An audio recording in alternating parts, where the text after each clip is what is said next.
ये कहानी हमें रामपुर से एक बेटी ने भेजा है। उनका कहना है कि आपके चैनल की कहानी मुझे बहुत अच्छी लगती है और आपकी कहानियाँ सारी आप बीती होती हैं, तो मुझसे रहा नहीं गया और मैं अपनी कहानी सुनाने पर मजबूर हो गई हूँ। इसलिए इस चैनल पर आज मैं भी अपनी आप बीती लेकर आई हूँ और आपसे दिल से रिक्वेस्ट करती हूँ कि आप मेरी कहानी को ज़रूर अपने चैनल पर चलाइए और लोगों को मेरी कहानी सुनाइए। मेरी कहानी ऐसी है जो आप लोगों को कई सीख दे जाएगी। माँ बाप के किए गए फैसले हमेशा बच्चों के लिए सही साबित होते हैं। सब कुछ बर्बाद होने के बाद बच्चों को समझ आए तो उससे क्या ही फ़ायदा होगा। माँ बाप बच्चों के लिए कभी बुरा सोच नहीं रखते। वे अपने बच्चों के लिए वर वधू देखने से पहले उन सभी चीज़ों का ध्यान देते हैं जिनमें उनके बच्चों की भलाई होती है। अगर मेरी बात अच्छी लगी है तो कमेंट में ज़रूर बताना। आज मैं तो अपनी ज़िंदगी में बहुत खुश हूँ। मुझे किसी से कोई शिकायत नहीं है। चलिए सुनते हैं ये कहानी उसी बेटी के ज़ुबानी। मेरे पति ने नौकर के साथ मुझ पर गलत इल्ज़ाम लगाकर मुझे छोड़ दिया था। मैं भाई के घर गई तो भाई ने थप्पड़ मारकर मुझे घर से निकाल दिया और कहा कि तुम गलत औरत हो। मैं मजबूर होकर एक होटल में मैंने नौकरी तलाश कर ली। वहाँ नौकरी करती और अपने रूम में जाकर पूजा पाठ करती और भगवान से प्रार्थना करती रहती, मुझे कोई चमत्कार दिखा दे कि मैं सबके सामने अपनी बेगुनाही साबित करूं। मेरा गम हल्का हुआ तो होटल के मालिक ने मुझे शादी के लिए प्रपोज कर दिया। जब मैंने होटल के मालिक को देखा तो मेरा दिमाग चकराकर रह गया, क्योंकि वह तो मेरा नाम आभा है। मेरे 2 भाई थे और मैं उनकी इकलौती बहन थी। मेरी पैदाइश के बाद मेरे माता पिता बहुत बीमार रहते थे। दोनों भाइयों की उम्र में काफ़ी फ़र्क था। मेरा बड़ा भाई कॉलेज में पढ़ता था और छोटा भाई स्कूल में पढ़ता था। जब मेरे माँ बाप को खुशखबरी मिली इस बारे में, मेरी माँ ने अपने पति से कहा कि बच्चे जवान हो चुके हैं, उनके सामने ऐसी बातों को कैसे करूँगी। उन्होंने मेरे बाप से कहा कि हम डॉक्टर के पास चलते हैं और इससे छुटकारा लेते हैं, क्योंकि उन्हें ये खुशखबरी उम्र के बिल्कुल आखिरी हिस्से में मिल रही थी और इस वजह से वह अपनी औलाद के सामने ऐसी हालत में जाने से हिचकिचा रही थी। लेकिन मेरे बाप ने कहा कोई ज़रूरत नहीं है, ये भगवान के फैसले हैं। इसलिए मेरे पापा ने मेरी माँ को इस मामले में काफ़ी हौसला दिया और उन्होंने अपने दोनों बेटों को भी इस मामले में अपने तरीके से समझा दिया और उन्होंने भी मेरे बाप से इस बारे में कोई सवाल जवाब ना किया था। जब मैं उनके घर में पैदा हुई तो मेरे दोनों भाई मुझे एक गुड़िया की तरह उठाते फिरते रहते थे।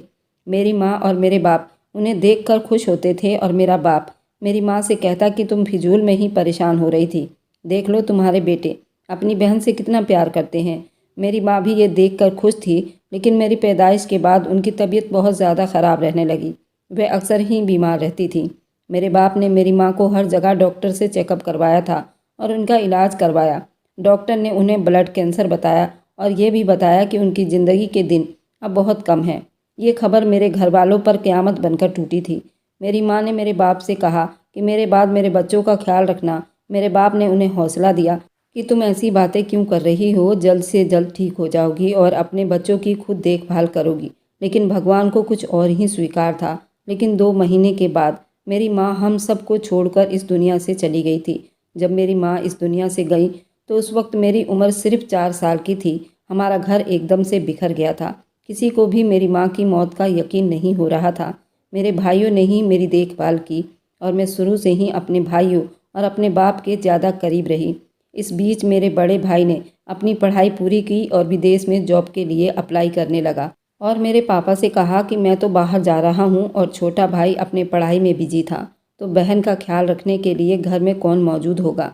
मेरे बाप ने भी इस मामले में सोचा था। वह भी काफ़ी परेशान हुए, क्योंकि वह भी अपने कारोबार के बारे में घर से बाहर ही रहा करते थे।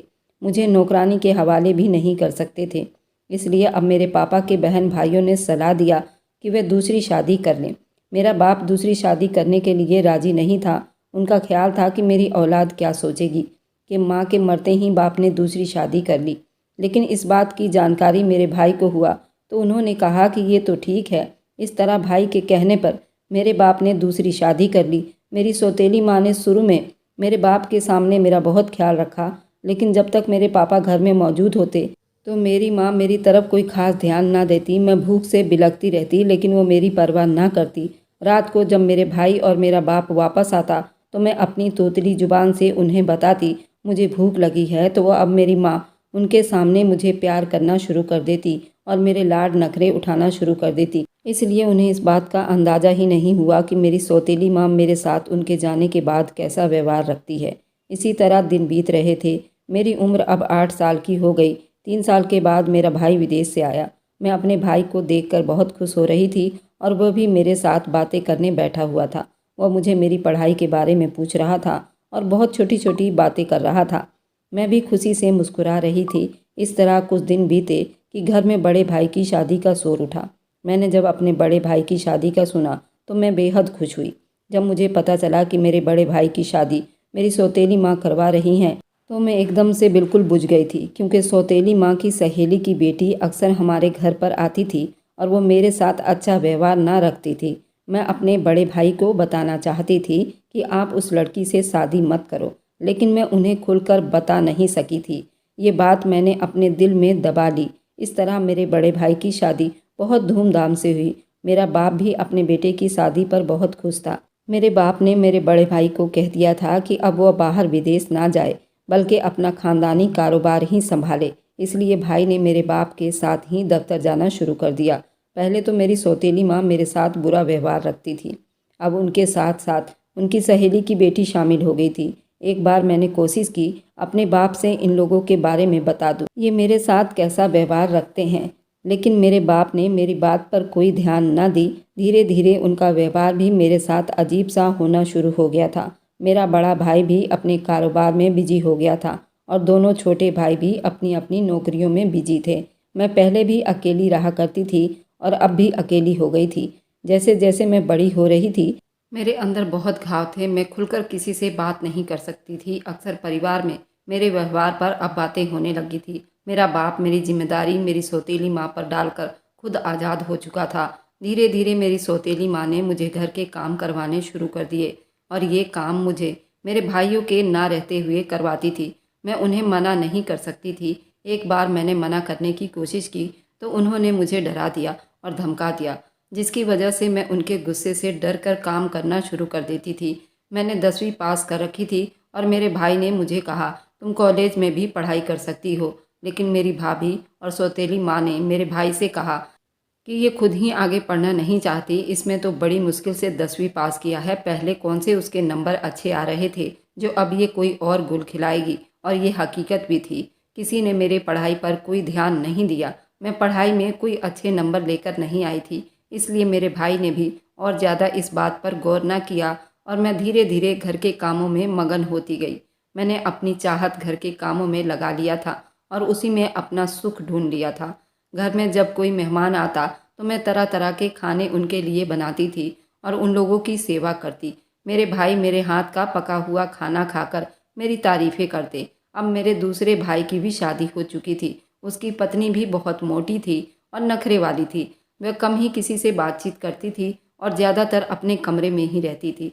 वह तो किचन में जाने की जरा भी हिम्मत ना करती थी। बड़ी भाभी फिर भी अपने और अपने पति के लिए कुछ ना कुछ तो बना लिया करती थी, लेकिन छोटी भाभी ने जो कुछ भी खाना होता वो मुझे ही कहा करती थी। मैं उनके सामने उनकी बताई हुई चीज़ें हाजिर कर देती थी और मैं भी किसी से कम ही बातचीत करती थी। मेरे घर वालों ने और मेरे भाइयों ने मेरे इस व्यवहार को मेरी आदत ही समझ लिया था। अब मेरा बाप भी काफ़ी बूढ़ा हो चुका था। वह अक्सर बीमार रहने लगा था और मैंने एक बात नोट की थी, वे अब अक्सर परेशान रहते थे। मैं उनके लिए परहेजी खाना बनाकर उनके कमरे में ले जाती थी। काफ़ी साल के बाद मैं उनके लिए खाना बनाकर उनके कमरे में लेकर गई तो जब मैं वापस आने लगी तो उन्होंने कहा, कुछ देर मेरे पास बैठ जाओ, क्योंकि काफ़ी साल से मेरे बाप ने मुझसे इस तरीके से कभी बात नहीं किया था। मैं उनके पास बैठते हुए झिझक रही थी। उनके 2-3 बार कहने पर मैं उनके पास बैठ गई तो मेरी तरफ कुछ देर के लिए देखते रहे, फिर कहने लगे, क्या बात है, तुम इतनी खामोश क्यों रहती हो। मैंने एकदम से उनकी तरफ नज़र उठाकर देखा। आज उन्हें इतने साल के बाद ये सवाल कैसे पूछना याद आ गया। मैंने तो बचपन से ही चुप रहना सीख लिया था। जब उन्होंने दूसरी शादी की थी और उन्होंने इतने साल के बाद मेरे चुप रहने पर गौर किया, लेकिन मैंने उनकी किसी बात का जवाब न दिया और अपना सर झुका लिया। कुछ देर के बाद उन्होंने अपना हाथ मेरे सर पर रखा और कहने लगे, मैं तुम्हारा बाप हूँ। तुम्हें जो भी परेशानी है तुम मुझसे कह सकती हो। मुझे पता है घर वाले तुम्हारे साथ अच्छा व्यवहार नहीं रखते, लेकिन मैं कोशिश करूँगा घर वालों को इस बारे में समझा सकूँ। इस तरह कुछ देर बैठकर मैं उनके कमरे से निकल आई और अगला दिन मेरे लिए एक इम्तहान लेकर खड़ा था। जब मैं सुबह उठी और नाश्ता बनाने के लिए किचन में जाने लगी तो मैंने देखा कि मेरा बाप अपनी दूसरी पत्नी और अपने भाइयों को और उनकी पत्नियों को लेकर आंगन में बैठा हुआ है। जब उन्होंने मुझे देखा तो मुझे अपने पास बुलाया और मैंने सबके चेहरों की तरफ देखा, जो मुझे किसी अनहोनी होने का महसूस हुआ क्योंकि सबके चेहरे लटके हुए थे और गुस्से से भरे हुए थे। मेरे बाप ने कहा, आज मैं तुम सबको ये कह रहा हूँ कि मेरी बेटी आभा पर कोई अपनी हुक्म नहीं चलाएगा। अगर तुम लोगों को किसी काम की ज़रूरत है तो आप लोग अपना काम खुद करो। ये इस घर की बेटी है, कोई नौकरानी नहीं, लेकिन तुम लोगों ने उसे नौकरानी ही समझ लिया है। और उन्होंने मेरे भाइयों को भी कहा कि तुम लोगों के बहन के साथ इतने साल से ये सब कुछ हो रहा है और तुम लोगों ने गौर नहीं किया कि तुम लोगों की पत्नियां उससे क्या व्यवहार रखती हैं। मैंने अपना सर झुकाए रखा क्योंकि मुझे पता था मेरा बाप तो ये बात करके अपने कमरे में चला जाएगा, लेकिन उसका असर मेरे ऊपर गंभीरता से निकालेंगे। उसके बाद मेरी सौतेली माँ और मेरे भाभीियों का व्यवहार मेरे साथ और ज़्यादा ख़राब हो गया। अब तो खुल्लम खुल्ला ताने देना शुरू हो चुकी थी। तुमने अपने बाप के कानों में हमारे बारे में कौन सी बात डाली है जो उन्होंने सबको इकट्ठा करके एक एक की गलतियां गिनवाई हैं। मैं उनकी बातें चुप से सुनती रही। इस तरह वक्त बीतता गया। घर वालों का व्यवहार वैसे ही रहा। मेरे बाप को समझाने से घर वालों पर कोई खास असर नहीं पड़ा। मेरे बड़े भाई के यहाँ 2 बच्चे हो चुके थे और अब भाभी और भाई का ध्यान अपने बच्चों में ही लगा रहता। मुझ पर ध्यान अब सब लोगों का कम ही हो गया। एक जो अच्छी बात ये थी कि अब मेरे बाप को एहसास होना शुरू हो चुका था। वह मुझे अक्सर अपने पास बुलाते और घंटों मुझसे बातें करते रहते। मैं उनका ये रूप देखकर हैरान हो रही थी, जो आज से पहले कभी ना देख सकती थी। उन्होंने मुझसे मेरी सगी माँ के ढेरों बातें की और अपनी शादी की तस्वीर निकालकर मुझे दिखाई और हमारे बचपन की पुरानी तस्वीर निकालकर देखते रहते, मुझसे बातें करते रहते। मैं भी जब घर के कामों से फ्री होती तो उनके पास बैठी रहती। मेरी सौतेली माँ और मेरे भाई मुझसे कहते कि अपने बाप के पास बैठी न जाने क्या क्या कान भरती रहती है। एक दिन मेरे बाप ने मुझे कहा, मेरा एक पुराना दोस्त मुझसे मिलने के लिए आ रहा है, उसके लिए अच्छा सा खाना तैयार करना। मैं उनका कहना मानते हुए खाना तैयार किया और जब मेरे पापा के दोस्त घर आए तो मेरे बाप ने मुझे कहा, सबसे पहले चाय का इंतज़ाम किया जाए। मैंने चाय के साथ पकोड़े भी बना लिए थे और उन सबको ट्रे में सजाकर ड्राइंग रूम में लेकर चली गई। एक बहुत साधारण सा इंसान मेरे बाप के साथ बैठा बातें कर रहा था। उन्होंने जब मुझे देखा तो मेरे बाप से पूछने लगा, ये आभा है?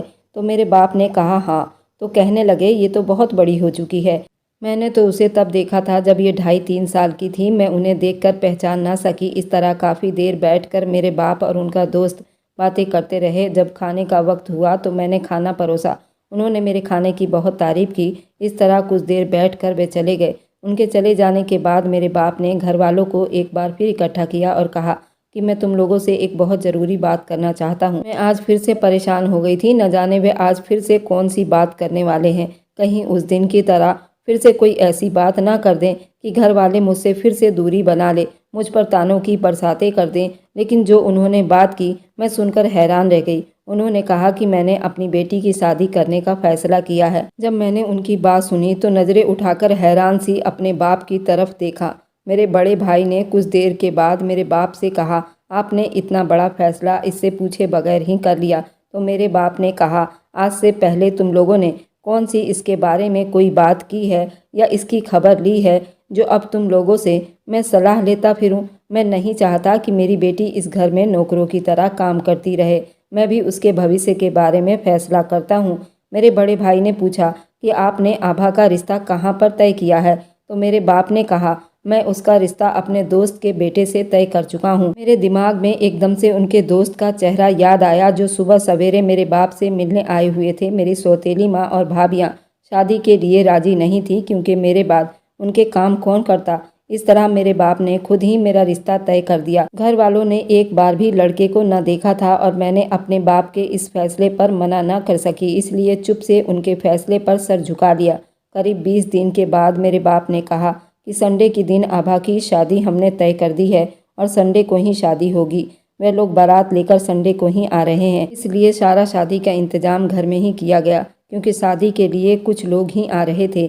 मेरे घर वाले भी शादी की तैयारी में लगे हुए थे।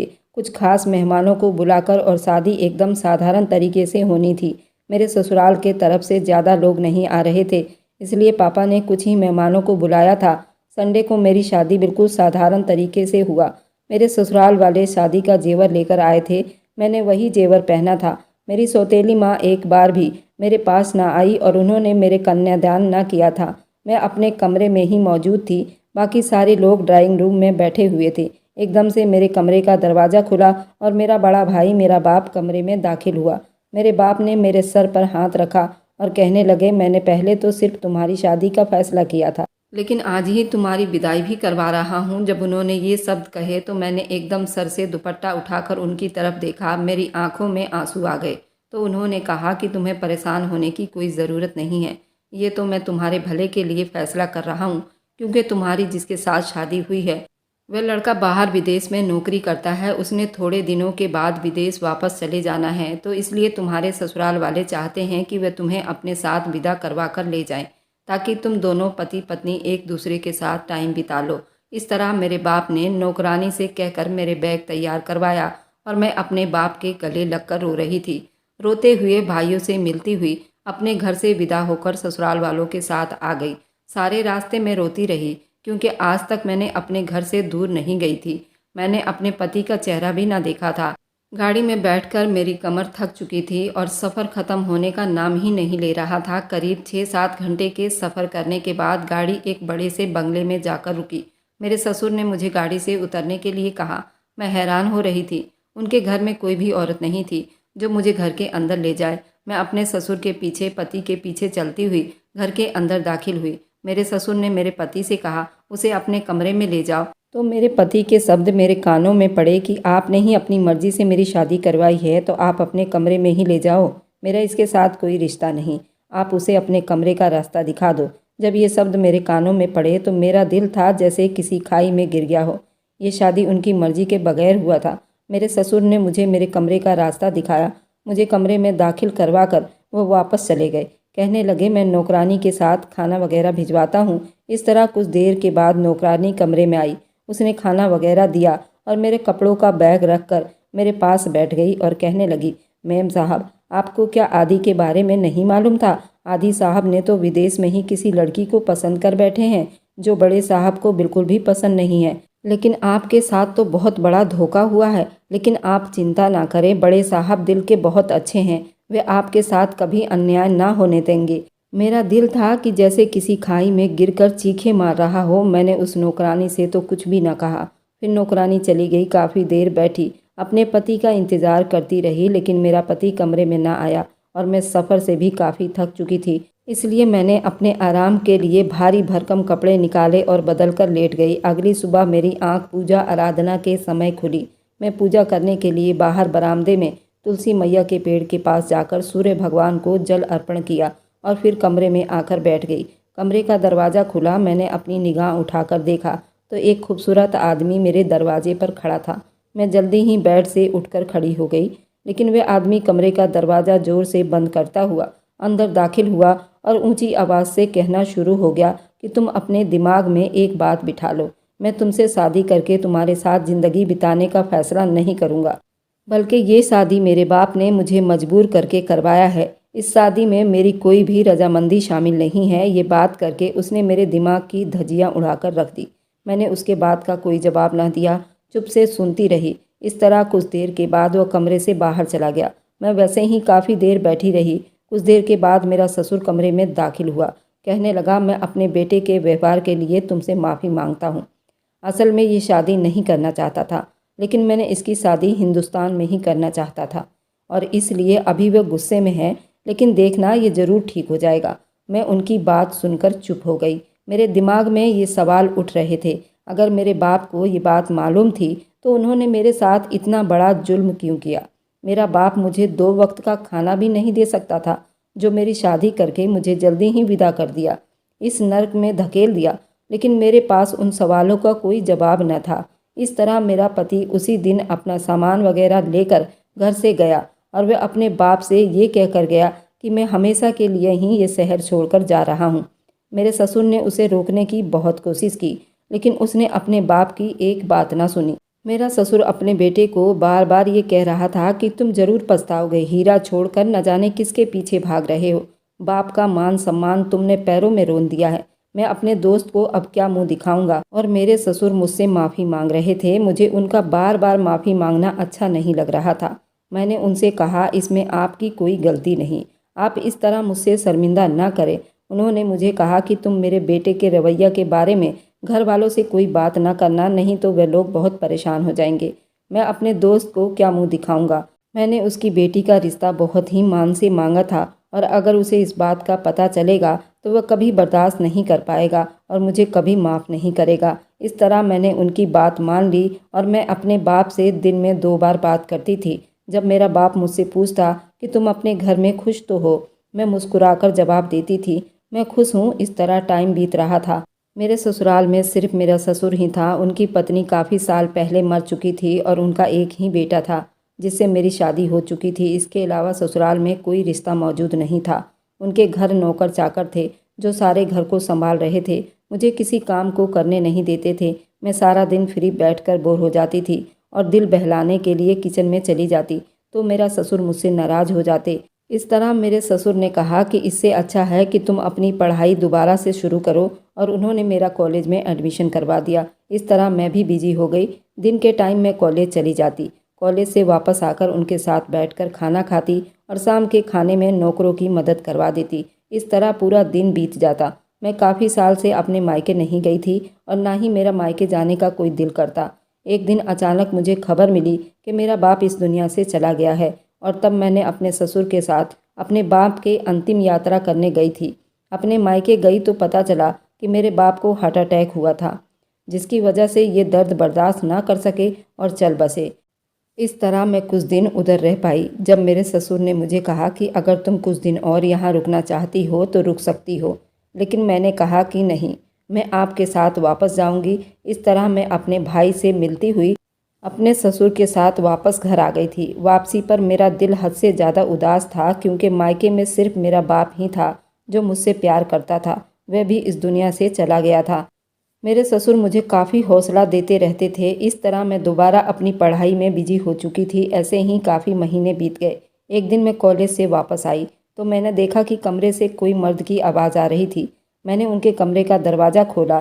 कमरे में देखा तो मेरा पति मौजूद था।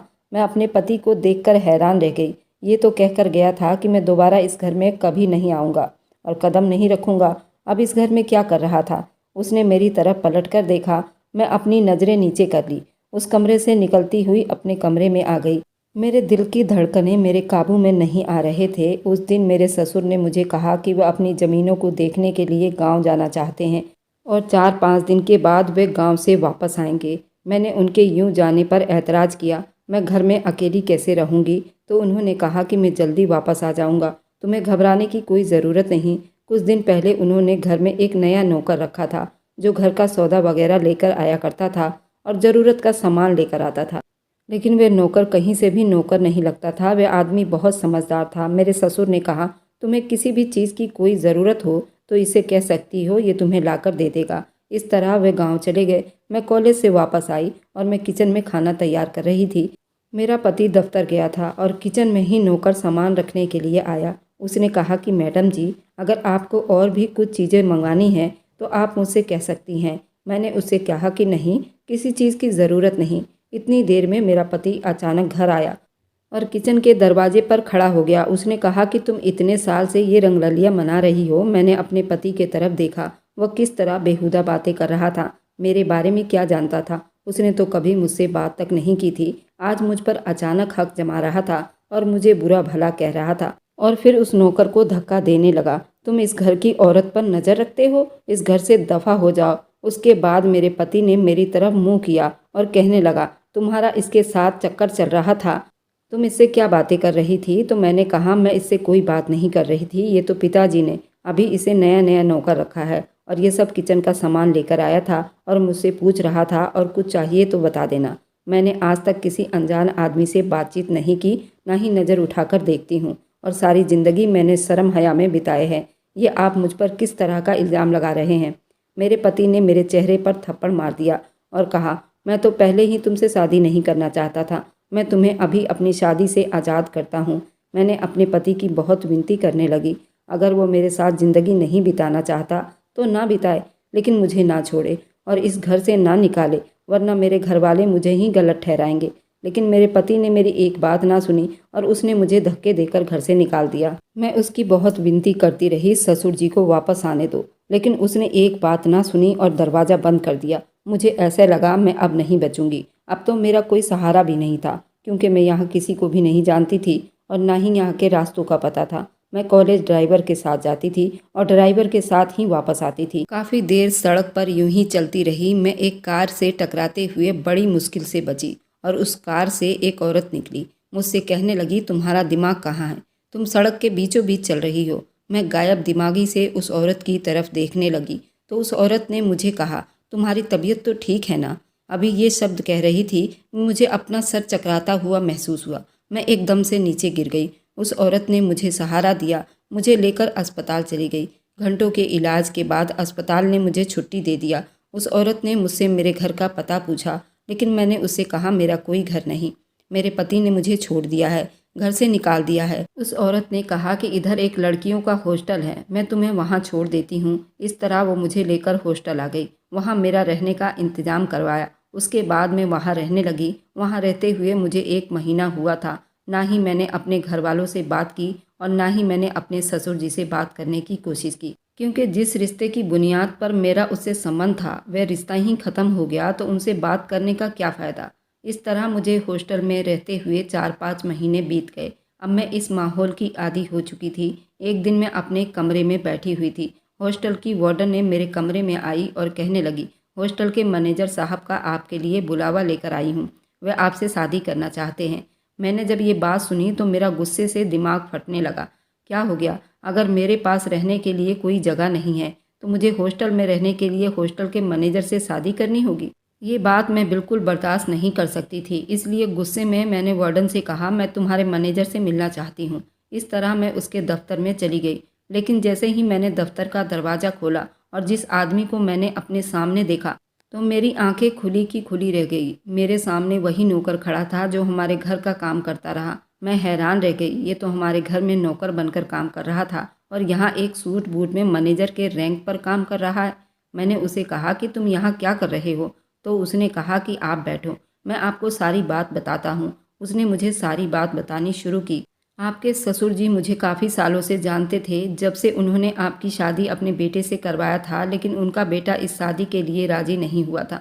वे आपके साथ हुई नाइंसाफ़ी की भरपाई करना चाहते थे, लेकिन आपके ससुर इस बात पर काफ़ी परेशान थे कि उन्होंने आपकी जिम्मेदारी उठाई है और उसके लिए वे आपका कहीं और जगह रिश्ता करवाना चाहते हैं, क्योंकि आपके मायके वालों ने तो आपकी तरफ से नज़र ही हटा ली थी। मैं चाहता था कि आप मुझे करीब से देख लें और मुझको परख लें, फिर कोई फैसला करें। इसलिए आपके घर में नौकर बनकर आया था, लेकिन कुछ टाइम बिताने से पहले ही आपके पति ने आपको छोड़ दिया, मुझे भी घर से निकाल दिया। लेकिन मैं आपका पीछा करता हुआ यहाँ तक आया और मैं इस हॉस्टल में मैनेजर के पद पर काम करता हूँ और इस औरत को मैंने ही कहा था, वे आपको लेकर यहाँ आए।